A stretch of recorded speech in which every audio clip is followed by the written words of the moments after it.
A mother of four who was held at gunpoint by her ex-partner says she believes he will offend again when he's released from prison this Friday. Rhianon Bragg was stalked and threatened by Gareth Wyn-Jones after their relationship ended in 2019. He's now due for release after serving his custodial sentence of 4.5 years behind bars. We're going to be speaking to Rhianon in just a moment. And Rhianon Bragg is with us now. We were with you on the sofa back in December, and that was just after the parole report had said that that it was not safe for him to be released, and that means not safe for you and your family. But of course, because he served his whole sentence, he is to be released on Friday. So, as we discussed, it's not safe for you, but it's going to happen. And I just wonder how do you feel about that? How do you deal with that that sense of risk and fear? It's a totally surreal moment, as you say, because when someone has been assessed as being such a risk, and I strongly feel, yes, he's a risk to my family and I, but I also feel he will offend again. Within the parole letter that you mentioned, it talks about him not taking culpability. And if he doesn't think he's done anything wrong, then I strongly feel that this is something that will go on to happen again. It's an extraordinarily anxious time. I have no idea what the future will be like. There are various security measures, protective measures that are put in place and being put in place. But we really are relying on the criminal justice system, not just me, but anyone around him, to manage someone, to make sure they don't offend again. So to be clear just on this criminal justice point, he will be released, but under licence, because that's the nature of his sentence. Yeah. And the licence puts conditions on his release. He's monitored, so it could be about where he's allowed to go. Does he have to stay away from you and your children? He could be tagged. There could be a curfew. I guess for you, how reassuring is the knowledge there will be those conditions? And will you know the detail of what the conditions are, or is that something which you have to try and find out about? Well, one of the things that I did when it was offered to me was to sign up to the victim contact scheme with probation, which enables them to then let me know some information. So you're quite right. And then you request. So I've requested exclusion zones. I've requested that where's a GPS tag, but my requests don't mean they'll necessarily happen. I'll be told some of the licence conditions, some of them I won't be told. Living in the sort of area that we do rurally, then, as you've alluded to there, if I wasn't being told some of them, I'd probably find out anyway. Of course you should be told. Of course you should be told. But for me, it's not just the licence conditions put upon him, but it's how they will actually be managed. So if you're relying... monitored. Yeah, absolutely. If you're relying on someone who has very happily lied to authority before, if you're lying to someone who doesn't think they've done anything wrong and you tell them not to go somewhere, unless they're being monitored, in my opinion, with a GPS tag, no one's going to really know where they are. And if they don't really know where they are, as and when he does break licence conditions, how long will it actually take someone to react? So how are you feeling at the prospect then of this release on Friday? Because, you've had this time when he's been in prison where obviously you haven't had to worry about it, but you have had to come to terms with what has happened to be able to, I suppose, recover from the trauma of it. But now with this on Friday, does this feel like you're going to have to go back to looking over your shoulder? It's interesting you say recover from the trauma, because one of the things that I haven't been able to do is that. I'm really fortunate that I'm under a psychologist now who has the experience to deal with the trauma the level of trauma that I've undergone.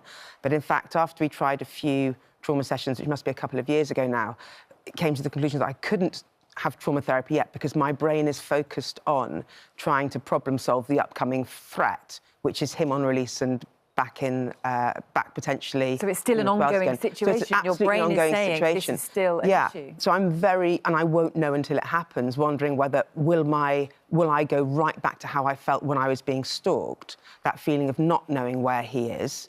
As you've said, whilst he's been in custody, he's locked up, you're safe, the children are safe. But once he's released, it's that big question of where is he? And I think I'd really like to flag up to your viewers that people will look at the CCTV footage and think, oh, that's awful, that is abuse.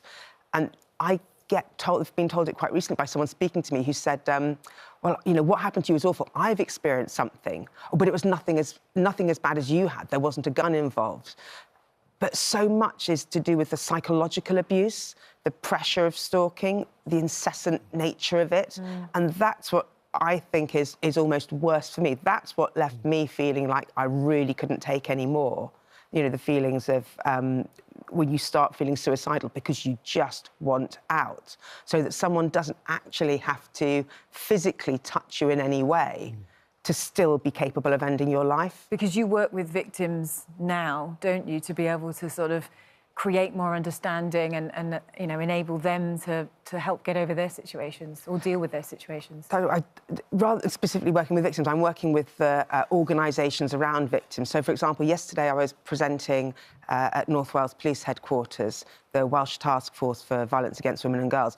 And that's really encouraging because there you've got an authority who is wanting to listen to victims' lived experience, to understand what it's like from the victim's point of view, and from there to be able to make change, to be more effective and to work better. And yet change is happening, and there is positive change happening, but it's not fast enough. And do you have confidence in the system then? Because you're going to have to trust the system, aren't you? That the restrictions that are put in place will keep you and your family safe, that there will be monitoring of that as well to make sure that he's not breaking those restrictions.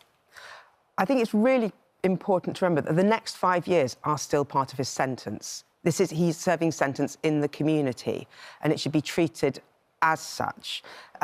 You're right, I have to rely on probation to monitor that, but we hear so much about how probation is underfunded and overstretched. And if you look at the figures on people on licence who reoffend, it's not terribly reassuring.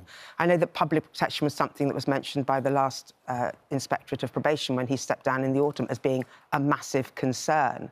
And I'm not sure that's changed in the last few months. But it seems to me, look, the work you're doing more widely on behalf of other people and to raise awareness of stalking is really important. But you've got an imperative, which is for you and your children to be safe from Friday, when a man is to be released who not only caused harm to you, but has been judged by probation to still be a danger. And that's like an immediate imperative. And I just wonder, I mean, have you spoken to your Member of Parliament about this? Because, you know... Oh, absolutely. I'm incredibly lucky. Liz Saville-Roberts is my MP. She's a really hard-working MP. And I have supported her and shared my situation with her at every stage. And through that, she's been able to raise it in Parliament through justice questions. And I've always said, you know, when she's doing that, it's not just about me. Yes, it is about me and it is important. And I've learned as I've gone along how what I assumed when I went to the criminal justice system, that we'd be safe on an ongoing basis, isn't necessarily the case. But that it's not just about me, that this will be the case for so many other victims in my situation. But to come back to you, and I'm sure she's done a brilliant job, it seems to me, I'm just saying, you know, as somebody who used to do this, I think you should know on Friday that there is an exclusion zone and that there is a tag and that the tag is being monitored so that you and your kids can be safe. And they should tell you that. And if they don't tell you that, I think they are letting you down. I just kind of wonder whether we're, you know, I mean, perhaps we should be asking the Justice Ministry, will you know those things? Because you need to know those things, or else how? I mean, I can't imagine how you and your children can feel safe without that knowledge. Yeah, you must sort of really feel it from the point of view of you know, wanting to be there to protect them as well as dealing with it yourself. Yeah, absolutely. And one of the things that I will never forgive myself for, I've been told by all the high-ranking professionals it wasn't my fault, I wasn't responsible, is how my children suffered as well during that period of abuse. And I think it's really important that people understand that it's not just the one person, but it's anybody who's in that environment who also will suffer the effects of it. And I don't expect viewers to understand why I didn't do more at the time. I'm aware now, because of what I've learned, that when you're in that sort of coercive, controlling relationship and you're constantly walking on eggshells and you're constantly trying to stop the perpetrator from kicking off, that you don't behave in the way that you would if you were actually safe and if you could safely reach out to authority. Well, you were a victim that was, you know, was being manipulated, weren't you? And that's why that situation happened. I don't think you're getting good enough support, honestly. Honestly, I think you should know before Friday what the conditions are, and you should be satisfied the conditions will keep you safe. And if they don't tell you, You should make a big fuss about that. And we should ask the Justice Department, what are they doing about this? And what is the probation service doing? Because it just seems to me it's not safe for you not to know. And it's not fair for you not to know. I think you're quite right. Some of the conditions I'll get told, so the exclusion zone, and this is where it comes down to the justice system seems to really focus on the perpetrator and the rights of the perpetrator. But that's ridiculous. Which I found shocking when I realised that. Your kid's safe on Friday. Absolutely.